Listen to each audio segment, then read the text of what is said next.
Hello, my dear friend, curious soul and sensitive heart. Have you ever wondered how much the human spirit can endure before its spark goes out? Or, conversely, before that spark turns into an uncontrollable fire that devours everything in its path to be reborn from the ashes? Stay with me, because the story I have for you today is one of those that will scratch at your soul. An epic of humiliation and triumph that tears through the veil of appearances to reveal the true essence of dignity. Because, when that woman, whom they so despised for her old car, burst into the most exclusive meeting of the corporate elite, she didn't do so in just any vehicle, but in a $1 million Bugatti Chiron. And the roar of its engine was nothing compared to the explosion of truth she was about to unleash. Allow me to introduce you to Aurora Castillo. Her name evoked the dawn, a promise of light. But her life, at least until that moment, had been a collection of grays and shadows. If you had seen her in the hallways of Montenegro Global, the imposing investment corporation where she worked as a junior analyst, you would probably have overlooked her. Aurora was not the kind of person who demanded attention. She wore the same worn wool coat that smelled of perpetual winter, even in the warmer months. And her brown hair, though clean, lacked the shine provided by expensive salon treatments. Her hands, small but firm, were marked by years of work, not the delicate typing of an office, but the hard, manual labor she had done to help her aunt, her only family, get by. Her nails, no matter how hard she tried to keep them pristine, often showed the tiny chip of polish that refused to last.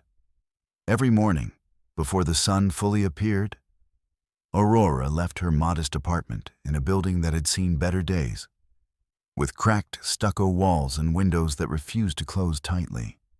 She got into her old car, a dilapidated Nissan Tsuru of an uncertain color, halfway between rust and faded beige, with a prominent dent on the rear fender that was a constant reminder of a particularly bad day.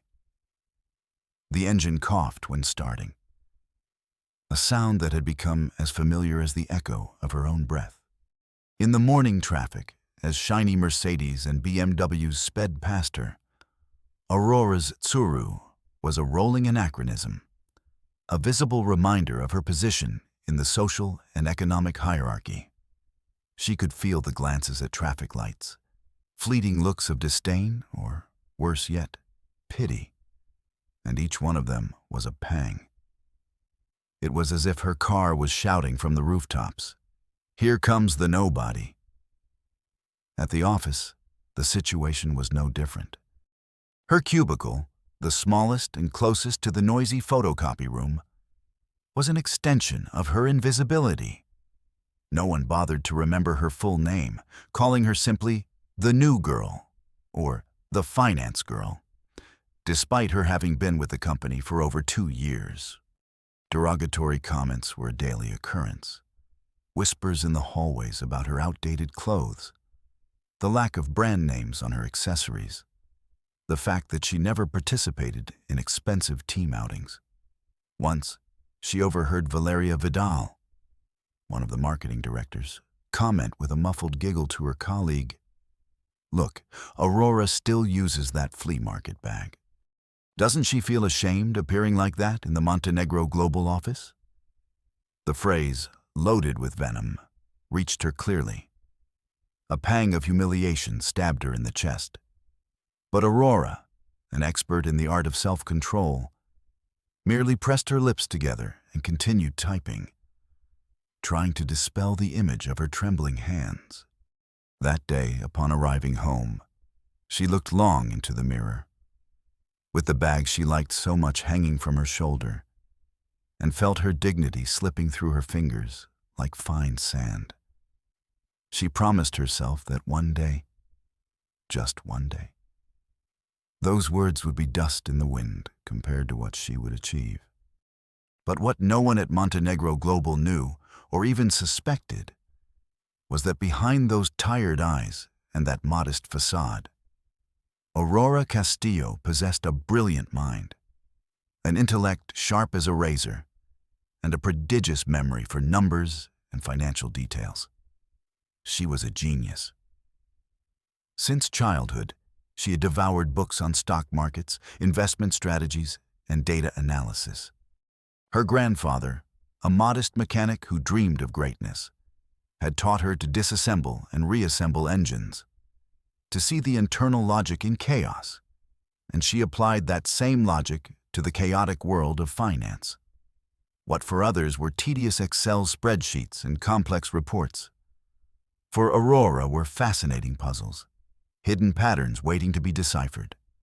She had an innate ability to detect anomalies, to feel when a number didn't fit, like a mechanic listening to an engine with a faulty spark plug. This was her secret weapon, her hidden treasure, which people mistook for mere diligence. Often, she solved complex problems in minutes that took her colleagues hours, and her speed was attributed to beginner's luck or simply ignored.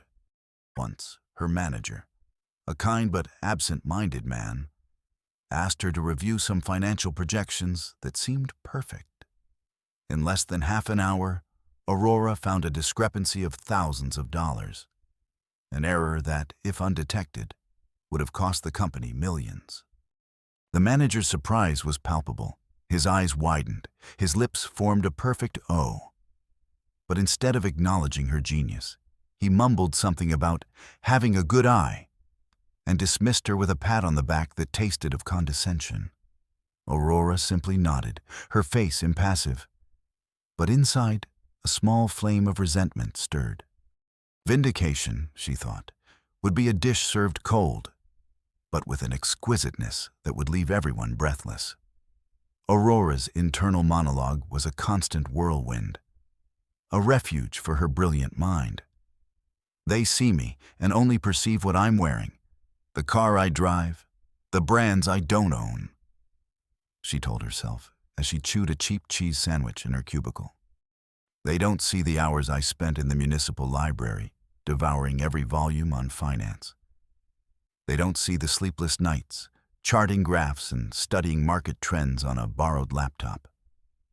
They don't understand that true value isn't measured in labels, but in the ability to solve, to innovate, to create. They are prisoners of their own prejudices, and that, in the end, will be their downfall. What good is a degree from a prestigious university if your mind is narrow and your vision limited by the gleam of a gold watch? Their arrogance is a blindfold, and I, Aurora Castillo, will be the one to tear it off. But not with anger, not with violence, but with the cold, undeniable logic of numbers. Sometimes, the frustration was so intense that she felt an unbearable pressure behind her eyes, an almost uncontrollable urge to scream, to raise her voice and expose the hypocrisy that surrounded her. But control was her second nature, armor forged in adversity. No, she reprimanded herself mentally. Haste is the enemy of justice. Revenge is a dish cooked slowly, with patience and precision. Every slight, every look of contempt, every taunt are bricks that build my fortress, and also, ironically, the weapon I will use against them. They mock my car, don't they? They laugh at my clothes, at my modest existence. What irony. They don't know that every one of their acts of contempt is a grain of sand adding to the mountain of their own downfall. And that Bugatti, that image that will now haunt their dreams, will be the symbol, the spearhead of the truth that will expose them. The epicenter of her daily torment was Gabriel Montenegro, son of the founder and apparent heir to the empire, and Valeria Vidal, his right hand and confidant. Gabriel, a man in his 30s, with the bearing of one who has never known adversity, wore tailor-made suits that seemed a part of his own skin, and moved with a studied elegance that concealed deep arrogance and limitless contempt for anyone who didn't fit into his narrow mold of success. His smile, rarely genuine, was more like a smirk of superiority, and his eyes, a glacial blue, scrutinized others as if they were insects under a microscope. Valeria, for her part, was a woman whose beauty was sculpted by surgery and luxury. With perpetually perfect platinum blonde hair and a taste for fashion that bordered on ostentation. Her handbags, from the most exclusive brands, were almost as large as Aurora's own cubicle, and her voice, though soft, was laden with subtle venom, a biting irony that pierced the skin. Their behaviors were a constant spectacle of veiled cruelty. One morning, Aurora, with a glass of coffee in her hand, ran into Gabriel and Valeria in the main elevator. The elevator, with its polished wood panels and mirrors reflecting luxury, seemed to shrink Aurora even further.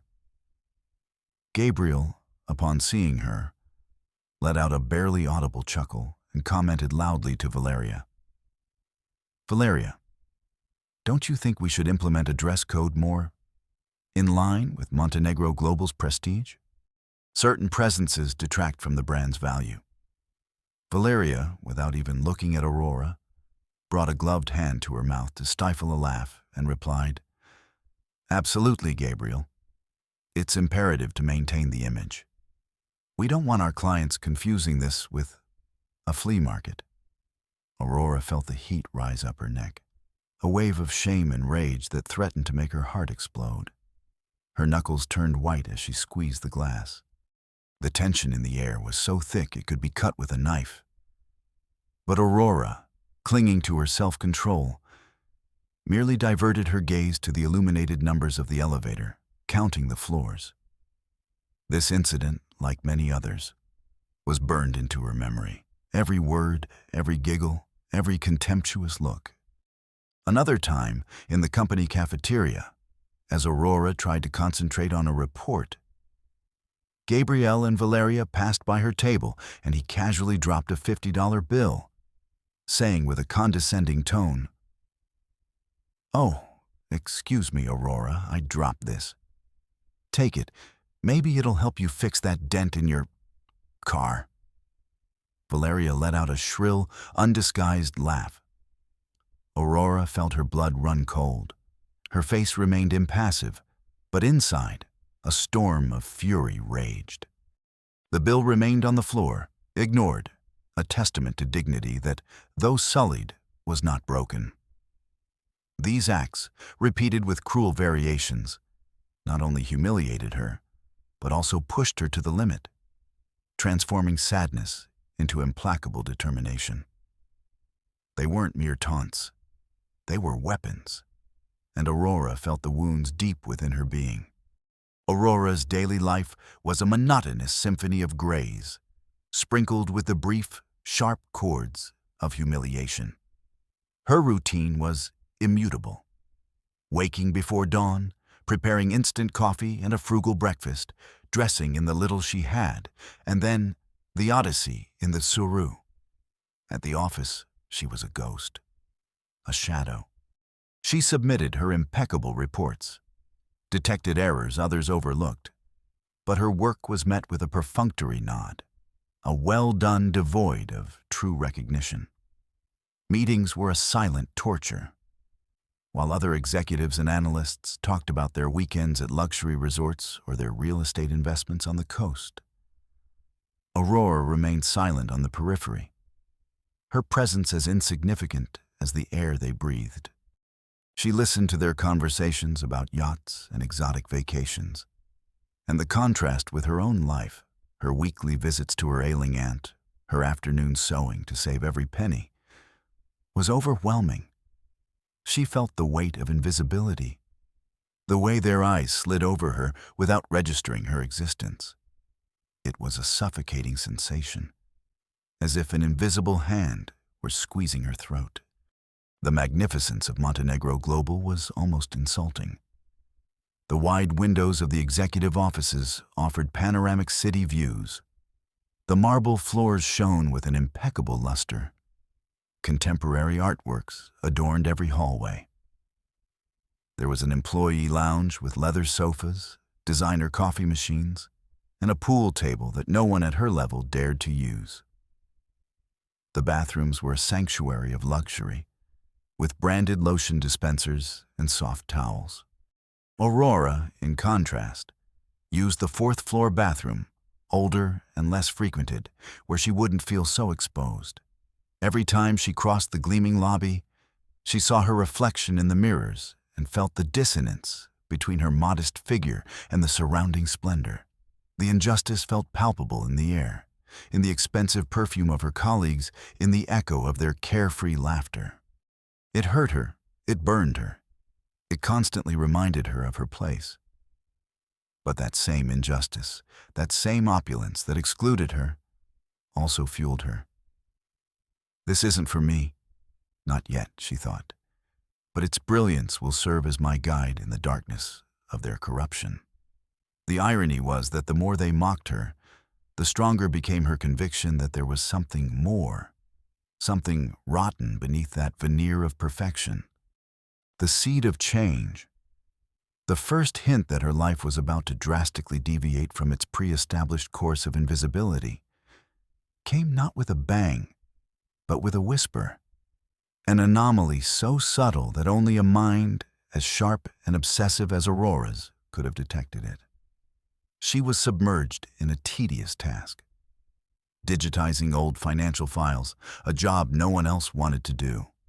It was the kind of monotonous work that managers gave to those they considered expendable.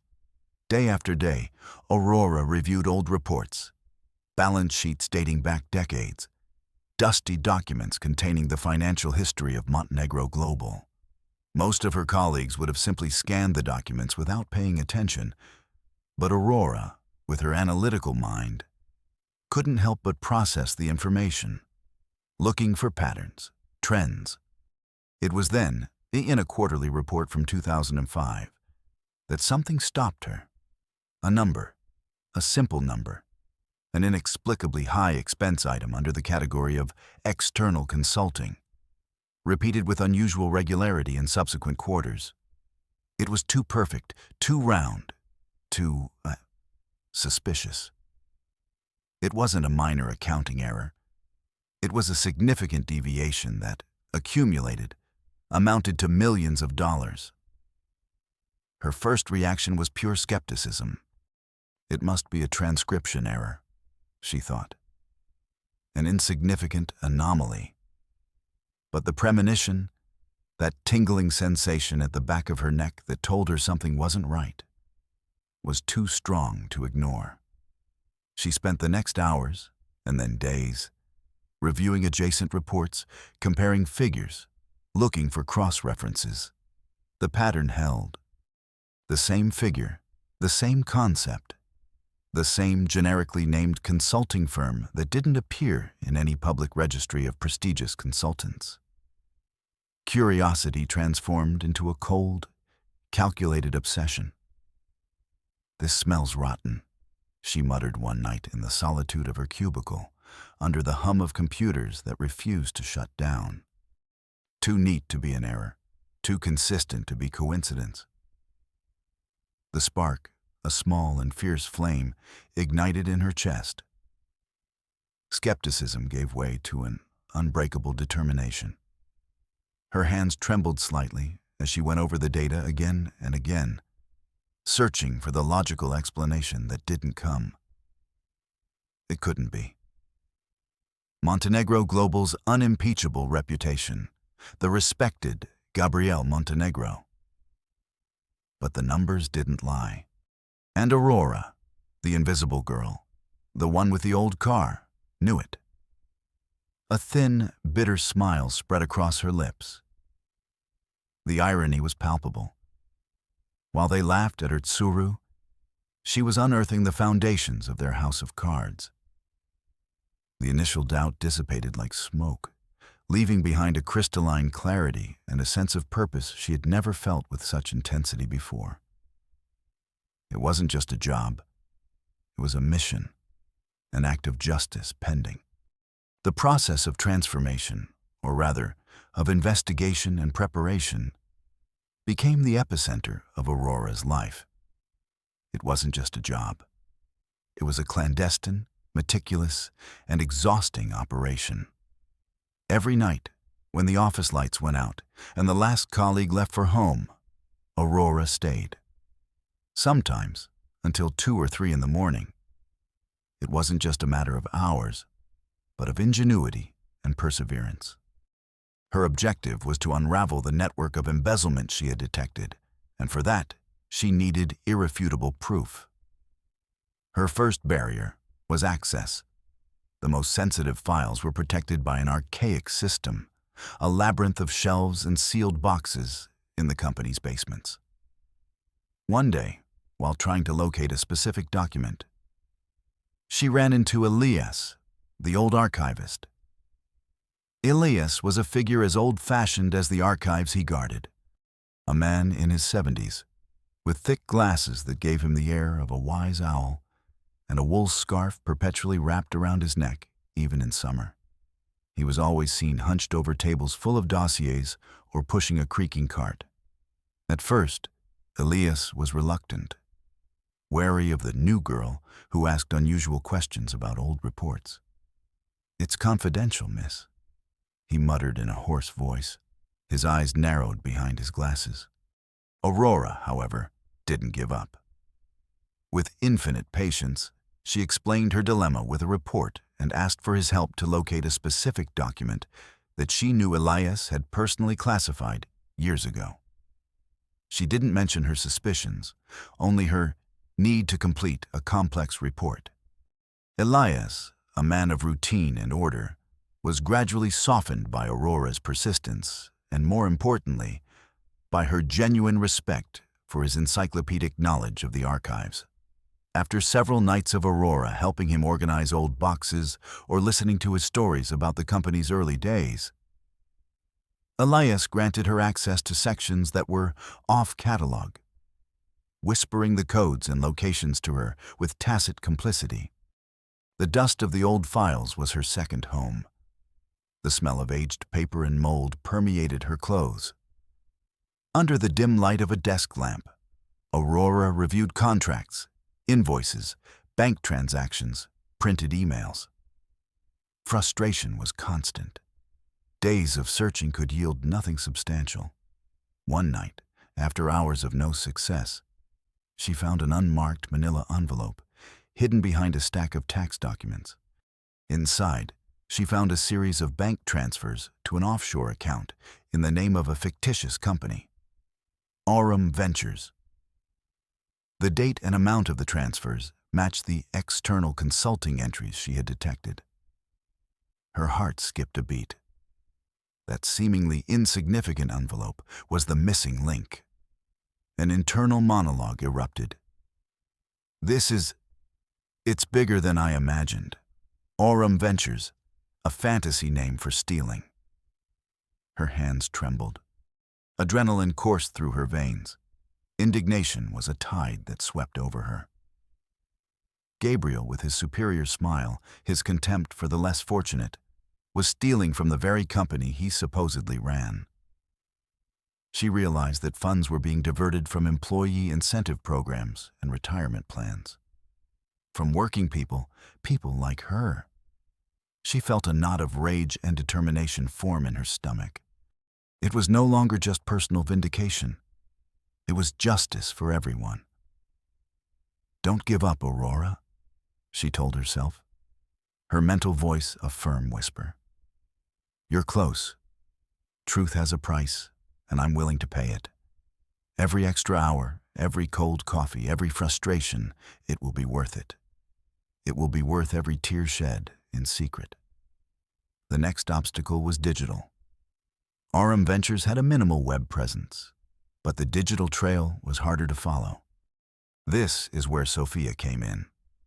Sophia was a brilliant but inexperienced 20-something intern who had just joined the IT department. At first, Aurora and Sophia barely knew each other. However, one day Sophia was struggling with a complex programming script that refused to compile. The other technicians ignored her or gave her vague answers. Aurora, who had learned the rudiments of programming on her own, happened to pass by and, seeing her frustration, sat down beside her. With a few key questions and a quick look at the code, Aurora detected the error. It was a subtle flaw in the logic that only an exceptionally structured mind would have found. Sophia's eyes widened in admiration. "My God, how did you do that? I've been at this for hours," she exclaimed. Aurora smiled humbly. That small interaction forged a bond. Days later, Aurora, with caution, asked Sophia if she could help her trace some IPs or domain registrations for a personal genealogy project. Sophia, excited by the opportunity to apply her skills outside of boring intern tasks, gladly accepted. With her help, Aurora discovered that Aurum Ventures was registered in a tax haven, and that its real owner was a series of shell companies connected to the Montenegro family. Sophia asked no questions, simply provided the data, implicitly trusting Aurora. The collection of evidence became a macabre dance of risk and reward. Aurora photographed documents with her old mobile phone, discreetly recorded conversations. With a small recorder hidden in her bag, especially those where Gabriel or Valeria hinted at things or showed their disregard for rules, and compiled extensive spreadsheets detailing the flow of money. Every night before leaving, she made sure there was no trace of her work on the office computer, clearing histories and emptying recycle bins. There were moments of terror. Once, Gabriel Montenegro unexpectedly entered the office while she was reviewing digital files. Aurora, her heart in her throat, quickly minimized the window and pretended to be drafting a trivial email. Gabriel merely looked at her with his usual disdain, then poured himself a coffee and left. But the pang of fear was real, a warning of how close she was to danger. Aurora's internal monologue at that moment was one of feverish intensity. "They almost found me out. My heart is pounding like a war drum. One false step and everything crumbles. All this effort, all this truth, would be lost in darkness. But fear cannot paralyze me. Fear is just a compass showing me how close I am to the goal. I must be craftier, more careful. Adrenaline keeps me awake, sharpens my senses.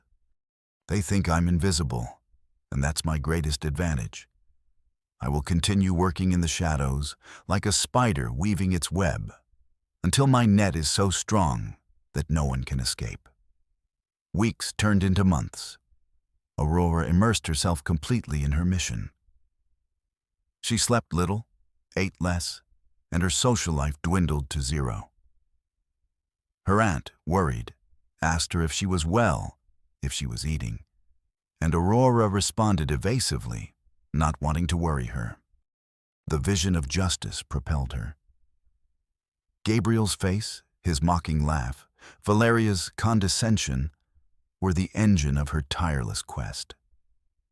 She had discovered not only the diversion of funds, but a network of influence and bribes that extended far beyond what she imagined, implicating high-level officials and other companies. The numbers grew, the evidence accumulated, and with each new discovery, the magnitude of the betrayal and injustice became clearer. The unexpected alliances Aurora forged proved to be the invisible scaffolding that supported her entire plan. Elias, the archivist, became her most loyal confidant, a beacon of wisdom in the darkness. At first, his help was merely professional, but as the nights passed, while Aurora helped him organize the company's intricate records and listened to him talk about his life, a bond of mutual respect was forged. One night, Elias, observing her under the light of the old lamp in his basement office, his eyes tired but penetrating, asked her directly, "What are you really looking for, Miss Castillo?" I've never seen such dedication in these halls, and I've seen many come and go. Your gaze goes beyond the numbers. I see fire in it. Aurora, feeling a lump in her throat, hesitated. Then, with a sincerity that surprised even herself, she revealed part of her suspicions, describing the anomalies she had found, the feeling that something big and rotten was hidden. She couldn't help but feel her eyes fill with contained frustration. "It's an injustice, Elias," she whispered. "A mockery to hard-working people, while others get rich through deception." Elias listened in silence, his fingers gently drumming on a stack of documents. He showed no surprise, only a deep sadness. "I suspected it," he finally said with a sigh. "This place has changed. It used to be an honest family business, but with the new generations, the glitter of gold has blinded the spirit. I will help you, miss. Not for you, but for the integrity of what once was, and for the truth that deserves to come to light." His help became invaluable, opening doors to archives only he knew, deciphering the arcane jargon of old documents, and providing context on the murky history of certain transactions. He, with his vast experience, could see the network of connections that Aurora hadn't fully deciphered yet, guiding her with subtle hints. His motivation was a mixture of loyalty to principles and a silent revenge against the way the new executives treated him, like a useless relic. Sophia, the young and brilliant IT intern, also transformed from a technical assistant into an active ally. After several weeks of genealogy projects that involved tracking dubious IP addresses and suspicious domain names, Sophia began to suspect. Her curiosity, ignited by Aurora's intelligence and unusual request, led her to investigate some of the names Aurora had given her on her own. What she discovered left her stunned. One afternoon, Sophia approached Aurora's cubicle, her face pale, her eyes wide. "Aurora, I've been investigating what you asked me to," she began in a low voice. And I think this isn't genealogy. Those companies, they're connected to Montenegro Global, to the Montenegros directly." Her hands trembled as she showed Aurora a series of complex diagrams of shell company networks that she herself had traced. "This is fraud, isn't it? Embezzlement." Aurora looked at her, weighing her reaction. "Yes, Sophia," Aurora replied in a grave voice. "It's fraud, and it's much bigger than you imagine. It involves millions and perhaps decades of corruption." Sophia, who until that moment had lived in a bubble of youthful optimism, felt the impact of the revelation. Her eyes filled with tears. "My family. They have their retirement savings invested here. This is unacceptable." Anger ignited in her eyes, replacing fear. "I want to help. Tell me what I need to do. I'm good with data, with cybersecurity. We can find more. We can expose them." From that moment, Sophia became Aurora's digital guardian, accessing protected databases, searching for deleted emails, and creating backups of all evidence in a secure, encrypted cloud out of Montenegro Global's reach. Trust had been forged not only out of necessity, but out of a deep sense of shared justice. Aurora had not only found allies, she had found a family in the fight. People who saw beyond appearances and were willing to risk everything for the truth. Their conversations were long and detailed. Entire nights planning, reviewing data, each contributing their piece to the puzzle.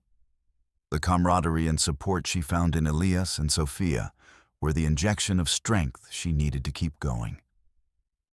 As the web of corruption became more evident and the pile of evidence grew, the tension in the office became palpable. The antagonists, Gabrielle and Valeria, began to feel the pressure, though they didn't know exactly where it was coming from. Aurora, with her usual discretion, had planted some innocent questions, casual comments about certain accounting entries she had previously overlooked. These small incursions, designed to test the waters, had the desired effect. They aroused paranoia in the predators. The first minor confrontation occurred on a Tuesday afternoon. Aurora was at the coffee machine when Gabrielle and Valeria approached her. Their casual demeanor was forced, almost cartoonish. Gabriel smiled, but his eyes were cold as ice. "Aurora," he said in a voice that was too sweet, "we've heard you've been asking some questions. Questions about old files. Files that are none of your concern." Valeria, with her designer handbag slung over her shoulder, added sarcastically, "Is your job so boring, dear? So little to do that you've taken up corporate archaeology?" Aurora felt a chill run down her spine. Her hands, gripping the hot cup, involuntarily tightened. Her heart pounded, but her face remained impassive. "I was just checking the consistency of historical data, Mr. Montenegro," she replied in a voice that sounded firmer than she felt. A standard process for detecting potential errors. Gabriel narrowed his eyes. "Make sure your errors don't turn into problems for you, Miss Castillo. At Montenegro Global, we value discretion and loyalty." His gaze stopped at Aurora's old car parked outside the window. "We wouldn't want you to have a problem getting to work, would we?" The thinly veiled threat hung in the air. Aurora didn't respond, merely nodded slowly, her eyes fixed on Gabriel's. Inside, a monologue of fury erupted. They're aware, they know someone is looking, and their threats are crude, transparent. Cowardice disguises itself as arrogance. I will not yield. This fear I feel now, this pang in my stomach, is proof that I'm on the right track. I must be more cautious, but not stop. Their desperation is my strength. If they're reacting like this to mere questions, what will they do when the truth explodes? The second confrontation was more direct and more threatening. One evening, as Aurora was leaving the office, she found one of her Tsuru's tires deflated. It wasn't a casual flat. The valve had been tampered with. On the windshield was an anonymous note written on corporate paper. The curious often end up without wheels, or without a job, or worse. A shiver of terror ran through Aurora. She felt bile rise in her throat. The threat was clear and personal. She leaned against the car, feeling the cold metal against her back, and took a deep breath, trying to calm the trembling in her legs. But fear soon transformed into a cold, calculated fury. This isn't a game, is it? They're capable of coming after me, of harming me. Do they think this will stop me? They're wrong. She realized there was no turning back. The only way to protect herself and to protect Elias and Sophia was to expose them. Determination was burned into her soul. That same night, Elias, worried, went to look for her. Upon seeing the deflated tire and the note, his face darkened. "They've crossed a line," he muttered. "It's time they were punished." Gabriel and Valeria's paranoia grew exponentially.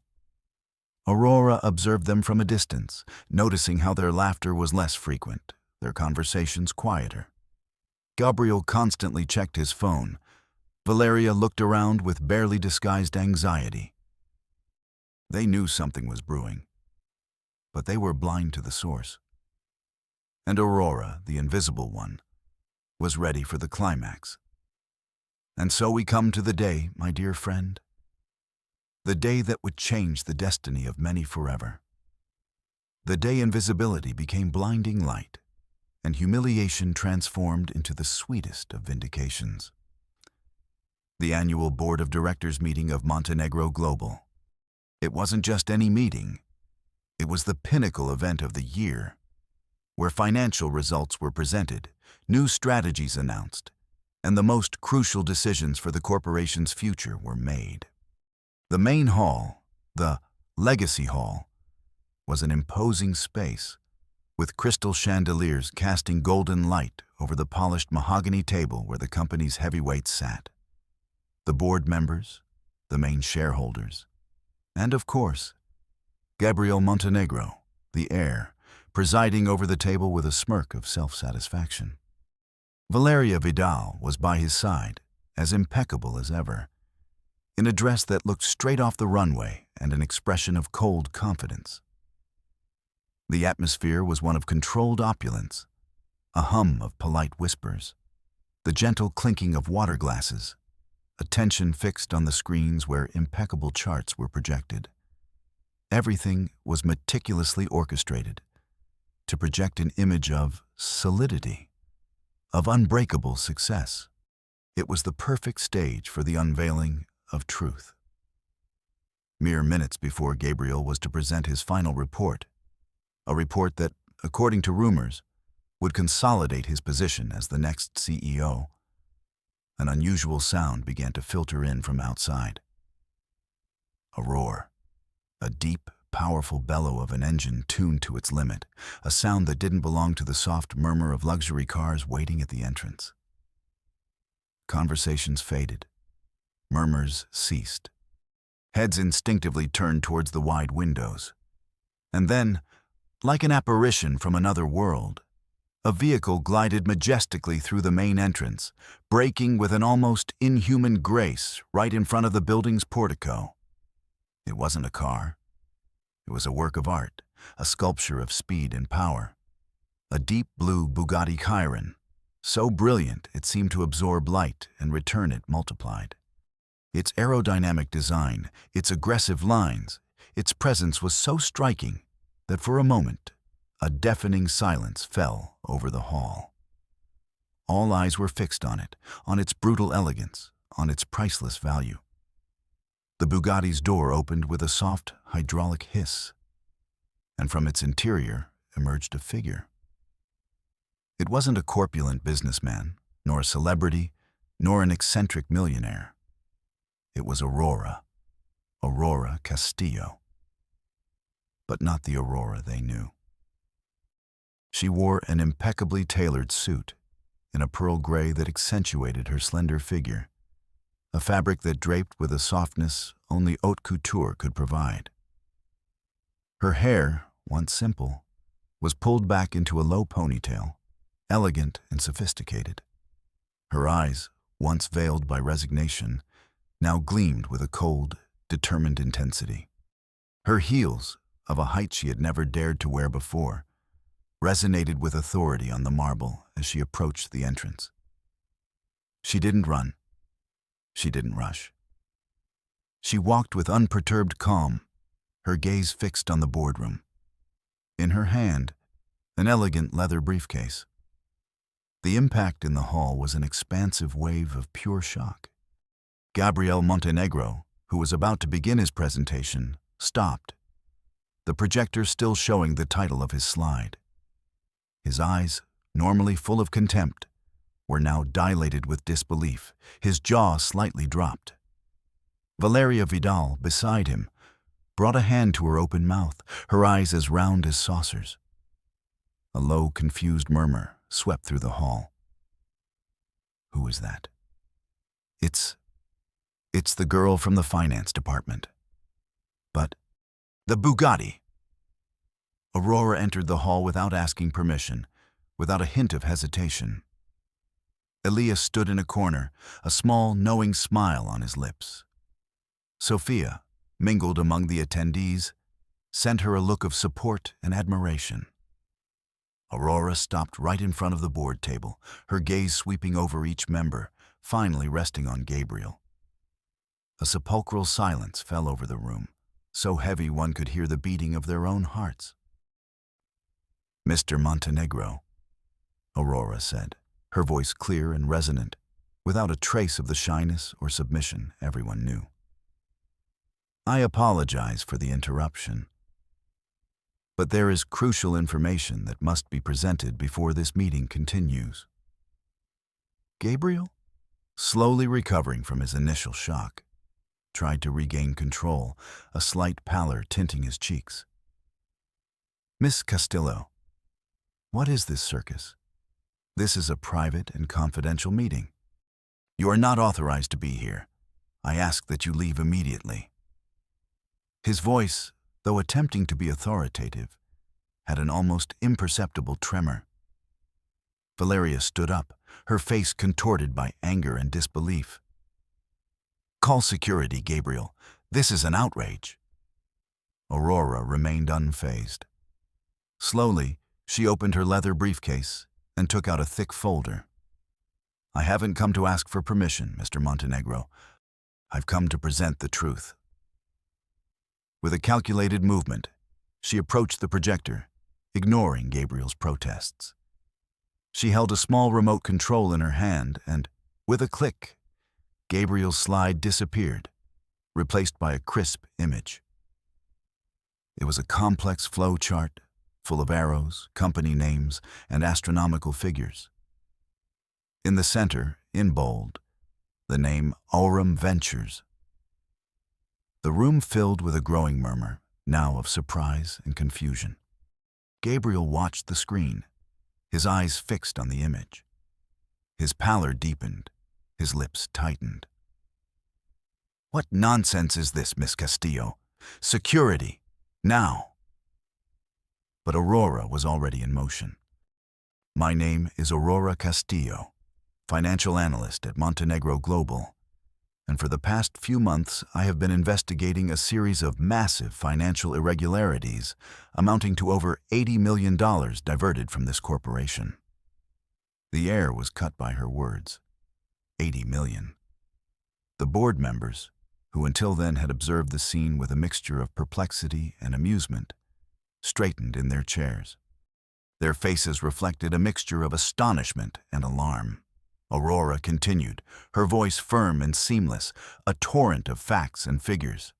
This presentation, ladies and gentlemen, details a decade of systematic embezzlement through shell companies, falsified invoices for non-existent consulting services, and funds diverted directly from retirement plans and employee bonus funds.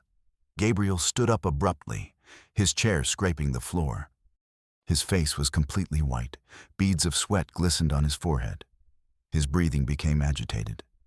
This is slander, a defamation. She is nothing more than a resentful employee trying to discredit me. His voice was a growl. Valeria, with bloodshot eyes, lunged towards Aurora. But Elias, who had remained discreet, stepped forward and stopped her with a firm hand on her arm. Let Miss Castillo finish, Miss Vidal. I believe everyone here deserves to hear. Elias's calm presence, a man who had served the company for decades, had a surprising effect. The board members, visibly shaken, nodded, their curiosity overriding their decorum. Continue, Miss Castillo, said the board chairman, an elderly man with a severe countenance. Aurora moved to the next slide. Here is the evidence.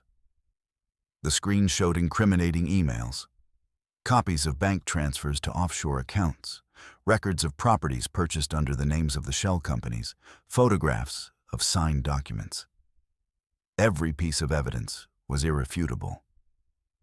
She showed how Gabriel Montenegro, with the complicity of Valeria Vidal and others, had orchestrated the scheme, using his position to enrich himself at the expense of the company and its employees. The name, Gabriel Montenegro, appeared again and again, directly linked to each fraudulent transaction. The board members looked at each other, their eyes widening in horror and disillusionment. Some put their hands to their mouths. Murmurs erupted again, this time of indignation, not surprise. Gabriel, his face distorted, tried to stammer an explanation, a desperate attempt to blame others, to deny the undeniable. It's a setup, a mistake. She's manipulating the information. But his words choked in his own despair.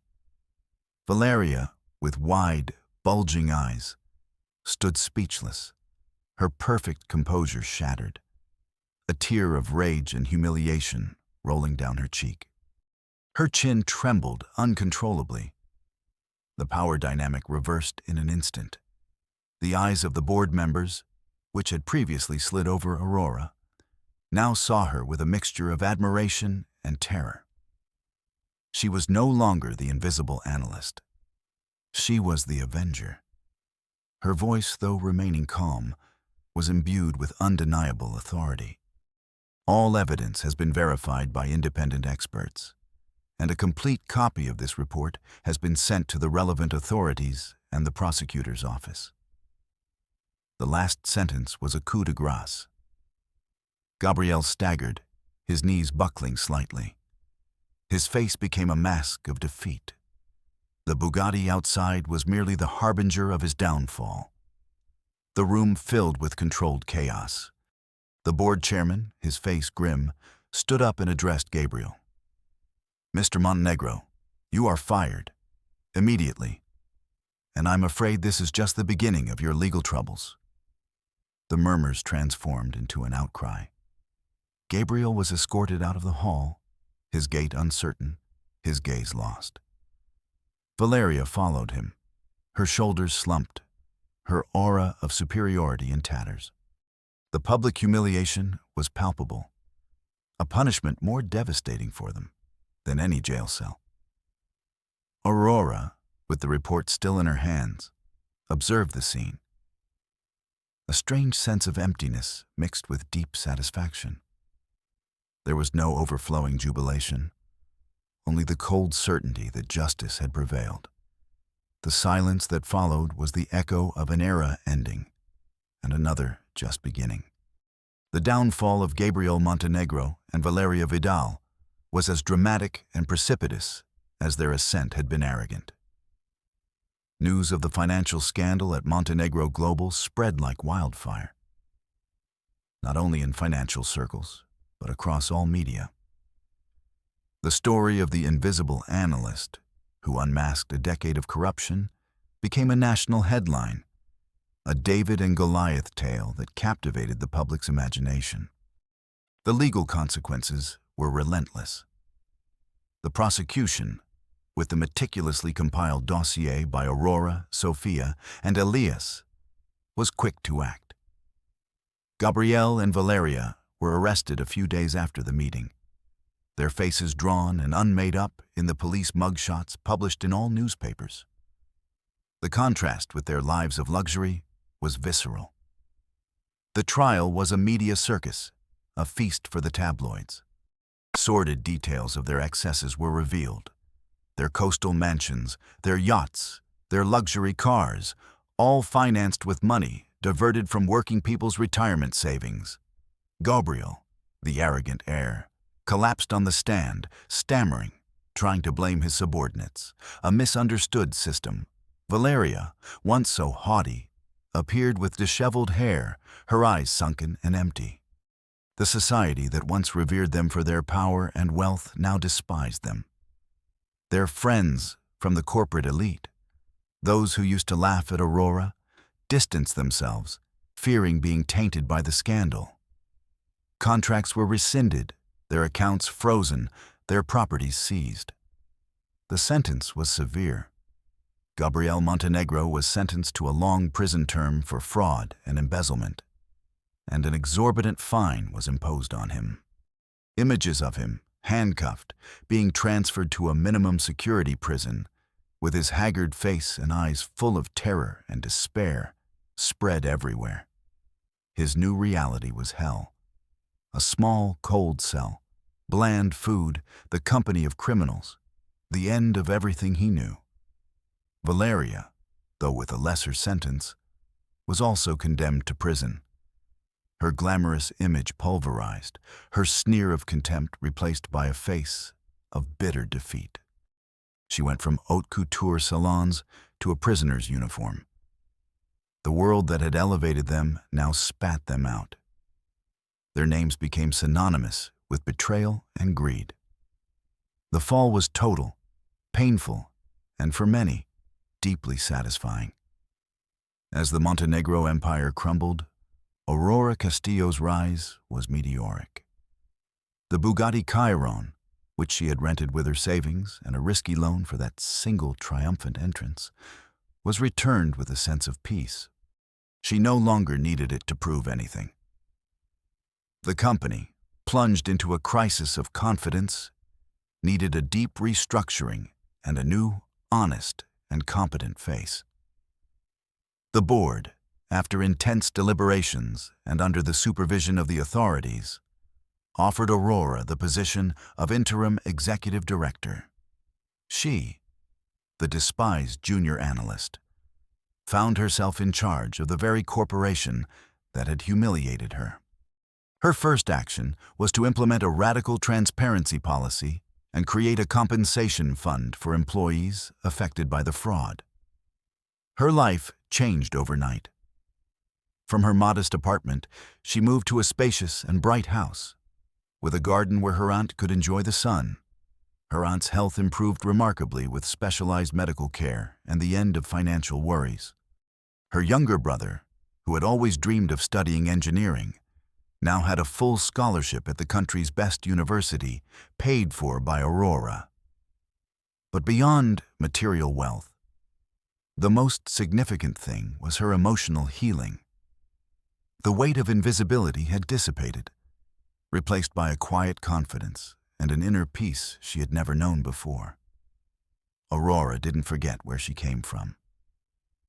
She used her new position not only to rebuild Montenegro Global based on ethics and integrity, but also to create a legacy of help. She founded the Amanecer Foundation, Dawn Foundation, dedicated to providing scholarships and employment opportunities to talented young people from low-income backgrounds, ensuring that no one else would be judged by their appearance or humble origins. Her new office, with city views, was a constant reminder of her journey. But the true change was within her. Her hands, once calloused by manual labor, now held luxury pens, but the spirit that moved them was the same. Encounters were inevitable, and often filled with a sweet irony. One day, while waiting for the elevator in the company lobby, a woman approached, her face familiar, but her gaze now full of shame. It was Marina, the assistant who used to whisper about Aurora's clothes. "Good morning, Miss Castillo," she murmured, her eyes avoiding her. Aurora looked at her steadily, a gentle smile on her lips. "Good morning, Marina. The elevator is taking a while today, isn't it?" Aurora's voice was kind, devoid of any resentment, and that lack of revenge was the strongest blow to Marina. Marina blushed, nodded, and retreated in shame. At a high-level corporate event, Aurora met Fabian, an analyst who had always ignored her. He greeted her with an exaggerated bow, his eyes shining with admiration. "Ms. Castillo, it's an honor. What you've achieved is inspiring." Aurora just smiled. There was no need for harsh words. Success and dignity spoke for themselves. Even the security guard at the hospital where her aunt had been hospitalized, who used to look at her with condescension when she drove the Tsuru, now greeted her with sincere, almost reverential respect. Every interaction was a silent testament to the reversal of her fortune. Aurora now lived a full life, surrounded by people who respected her for her intellect and integrity. Elias and Sophia from her struggle became key figures in her new Montenegro Global, demonstrating that loyalty and genuine talent are the most solid pillars of any success. And so, my dear friend, this is the story of Aurora Castillo, a woman who teaches us that a person's true worth is never in the gleam of what they possess, nor in the make of their car, nor in the size of their bank account, but in the unbreakable strength of their spirit. in the depth of their intellect, and in the purity of their integrity. It reminds us that appearances are just that, deceptive veils that truth, sooner or later, mercilessly tears away. Dignity is not bought, it is earned. Justice, though slow, always finds its way. And perseverance, that spark that refuses to be extinguished in the darkness of adversity, is the torch that illuminates the path to the sweetest and most resplendent vindication. Aurora's story is an imperishable message for all of us. Never underestimate someone who drives the oldest car, because it's possible their mind is building the empire that will one day eclipse yours. And their heart, perhaps, beats with a strength and a truth that none of your luxuries could ever buy. Today, years after that transformative day, Montenegro Global has not only recovered, but has become a global benchmark for ethics and profitability. With Aurora Castillo as its visionary CEO, a living legend who inspires millions with her story of resilience and her unbreakable faith in the power of truth. Her legacy is a beacon of hope, an eternal reminder that justice, compassion, and the true worth of a human being, in the end, always prevail.